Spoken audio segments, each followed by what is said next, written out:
Dress വേറെ ഡ്രസ്സില്ലാതെ മതി. അങ്ങനെ മതി, ഉടുപ്പ് മതി എന്ന് പറഞ്ഞത്.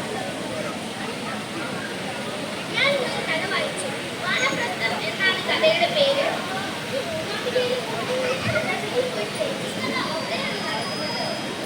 ആണോ? ഞാൻ അവിടെ പോയിട്ടുണ്ട്. ട്രക്കിംഗ് ഒക്കെ നല്ല രസമായിരുന്നു. അതിനൊക്കെ ആരാണ് ഈ കഥ എഴുതിയത്? അത് എഴുതിയത് MD ആണ്, MD വാസുദേവൻ നായർ. മനസ്സിലായി. അദ്ദേഹമല്ലേ കഴിഞ്ഞ ക്രിസ്മസ് ദിനത്തിൽ നമ്മെ വിട്ടു പിരിഞ്ഞത്? ഞാൻ പത്രത്തിൽ വായിച്ചിരുന്നു. അത് മാത്രമല്ല, അദ്ദേഹം നിരവധി കൃതികളും രചിച്ചിട്ടുണ്ട്. വേറെ രചനകളോ? വേറെ ഏതൊക്കെ കഥകളാണ് അദ്ദേഹം എഴുതിയിട്ടുള്ളത്? അടിപൊളി. അപ്പൊ എഴുതുവാനാണെന്ന് നിങ്ങൾക്ക് അറിയില്ലേ?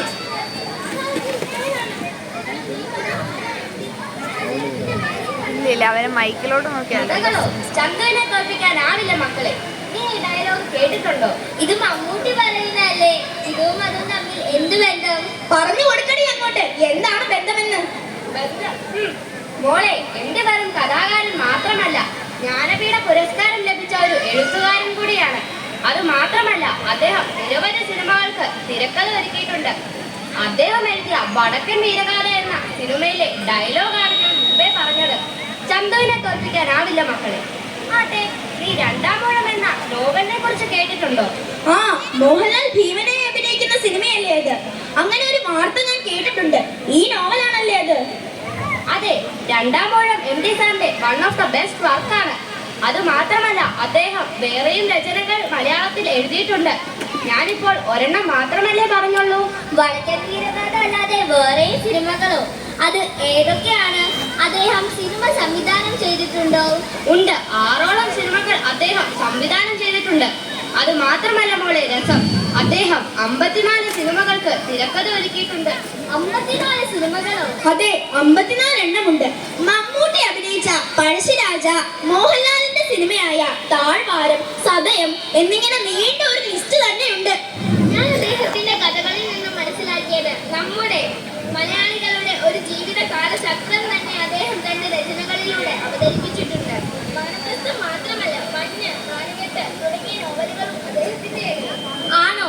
അങ്ങനെയാണെങ്കിൽ MD എഴുതിയ ആദ്യ തിരക്കഥ ഏതാണ്? ഏത് സിനിമയാണ്? മുറപ്പെണ്ണ എന്ന സിനിമയ്ക്ക് വേണ്ടിയാണ് അദ്ദേഹം ആദ്യമായി തിരക്കഥ എഴുതുന്നത്.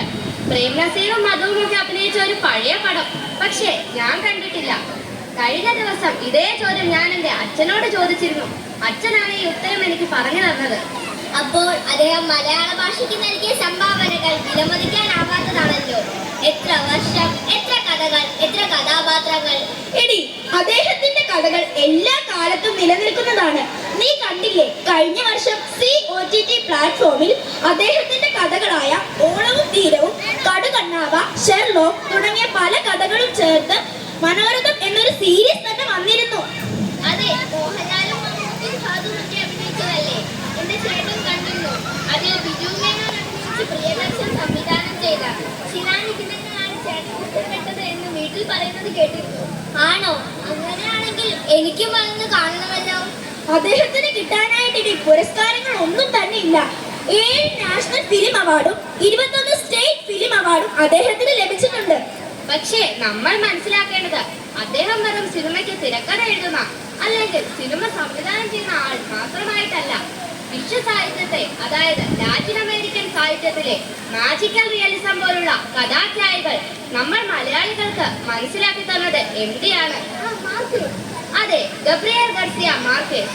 അദ്ദേഹത്തിന്റെ കൃതികൾ നമുക്ക് പരിചയപ്പെടുത്തി തന്നതിൽ MDയുടെ പങ്ക് വളരെ വലുതാണ്. പ്രഥമ കേരള ജ്യോതി പുരസ്കാരം MDക്കല്ലേ കിട്ടിയത്? അതെ, പത്മഭൂഷണം ലഭിച്ചിട്ടുണ്ട് MD സാറിന്. കൂടാതെ 1995 ജ്ഞാനപീഠ പുരസ്കാരവും അദ്ദേഹത്തിന് ലഭിച്ചിട്ടുണ്ട്. അതെ, സാഹിത്യത്തിനുള്ള സമഗ്ര സംഭാവനയ്ക്കാണ് ജ്ഞാനപീഠം ലഭിച്ചത്. MD സാറിന് മരണമില്ല. അദ്ദേഹം നോബൽ സമ്മാനത്തിന് അർഹനായിരുന്നു. എന്തായാലും അദ്ദേഹത്തിന്റെ കഥകൾ, നോവലുകൾ, സിനിമകൾ, തിരക്കഥകൾ ഇവയെല്ലാം മലയാള ഭാഷ ഉള്ളടത്തോളം നിലനിൽക്കും. ആ കഥാപാത്രങ്ങളിലൂടെ അദ്ദേഹം ജീവിക്കും. അതെ, MD സാറിന് മരണമില്ല. MD 1933 ജൂലൈ 15 പാലക്കാട് ജില്ലയിലെ കൂടല്ലൂർ എന്ന ഗ്രാമത്തിൽ ജനിച്ച, ചെറുപ്പം തൊട്ടേ അക്ഷരങ്ങളെ പ്രണയിച്ച എഴുത്തുകാരൻ, വിശ്വസാഹിത്യത്തിന് മലയാളം നൽകിയ സംഭാവന കാലചക്രത്തിൽ കൊഴിഞ്ഞുപോക്കുകൾ സാധാരണമാണ്. എന്നാൽ നിളയുടെ തീരങ്ങളിൽ, പാലക്കാടൻ തറവാടുകളിൽ, പുരാണ കഥാ പരിസരങ്ങളിൽ തന്റെ സർഗഭാവന കൊണ്ട് അവിസ്മരണീയമായ കഥാപാത്രങ്ങൾ നമുക്ക് സമ്മാനിച്ച എം ടി സാറിന്റെ വിയോഗം മലയാള ഭാഷയ്ക്ക് ഒരിക്കലും മറക്കാനാവാത്ത വേദന തന്നെയാണ്. എനിക്കിനിയും എഴുതണമെന്നുണ്ട്, കാലം അനുവദിക്കുകയാണെങ്കിൽ എന്ന് പറഞ്ഞ് അതിഭാവുകത്വങ്ങൾ ഒന്നും തന്നെ ഇല്ലാത്ത ഏകാന്ത പഥികനായ എം ടി വാസുദേവൻ നായർ. മലയാളം ഉള്ളിടത്തോളം അദ്ദേഹം ഓർമ്മിക്കപ്പെടും. ആ പുണ്യാത്മാവിനെ ഏറ്റവും ആദരവോടെ ഈ നിമിഷം നമുക്ക് ഓർക്കാം.